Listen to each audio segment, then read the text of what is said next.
Si vous avez moins de 25 ans, vous ne pouvez plus rouler en tracteur sans permis de conduire. Durant la foire de Libramont, la Fédération des jeunes agriculteurs et la police locale proposaient des démonstrations et informaient les personnes intéressées.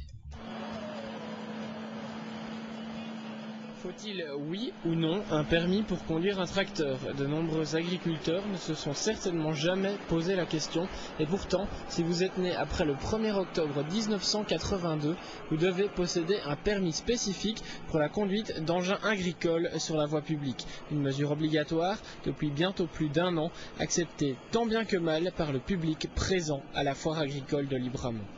Tu trouves ça utile? Bah non. Bah non, parce qu'avant on roulait bien sans permis, donc et maintenant ça va servir à rien quoi, pour moi. C'est obligatoire, donc tu devras le faire plus tard. Ouais, logiquement.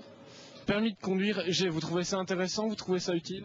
Oui, parce que malgré tout, maintenant, il y a de plus en plus de jeunes, même de jeunes enfants, qui sont, je veux dire, tentés de rouler avec des très gros tracteurs, et des trop gros tonnages, donc automatiquement, ils ne se rendent pas compte du danger.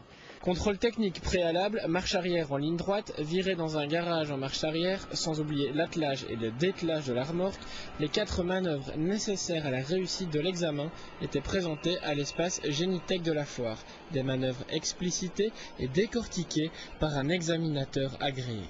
Donc il y a deux parties essentielles, il y a la réalisation elle-même des manœuvres, ça en principe c'est pas très compliqué si on s'est un peu entraîné, mais il y a l'attitude professionnelle quand on fait les manœuvres, c'est-à-dire c'est relativement important de ne pas sauter du tracteur, donc descendre face au tracteur, bien fermer les portières chaque fois et avoir une attitude tout à fait professionnelle, ce qui garantit évidemment la sécurité du conducteur.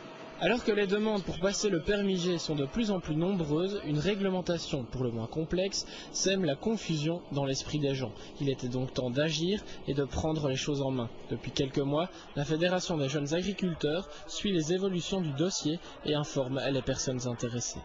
À partir du 1er janvier 2009, le permis G sera obligatoire pour tous les trajets, aussi bien à la ferme au champ que chez le négociant, n'importe où. Dès qu'on prend un tracteur sur la voie publique, il faudra absolument un permis G. Un permis G pour conduire des tracteurs, c'était devenu utile et nécessaire? Oui, je le pense, parce qu'aussi bien au niveau des assurances que pour avoir un certain contrôle sur les jeunes qui, à partir de 16 ans, roulent sur la voie publique, il faut absolument qu'ils connaissent au moins le code de la circulation, donc c'est très important.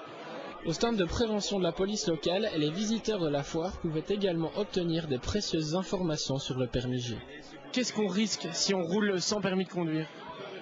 La première chose qu'on risque évidemment, c'est en cas de contrôle police, c'est d'avoir une amende parce qu'on est sans permis de conduire, comme quiconque roulerait avec son véhicule sans obtenir un permis, sans avoir un permis.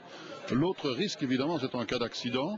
Vous vous rendez bien compte que les assurances ne vont pas couvrir un conducteur qui n'est pas en ordre vis-à-vis de la loi. Vu l'évolution des tracteurs et de leurs performances, l'utilité et la nécessité du permis G n'est plus à démontrer. Les engins d'aujourd'hui n'ont plus rien à voir avec les tracteurs de nos grands-parents. Il est donc grand temps d'en prendre conscience et de se mettre en règle.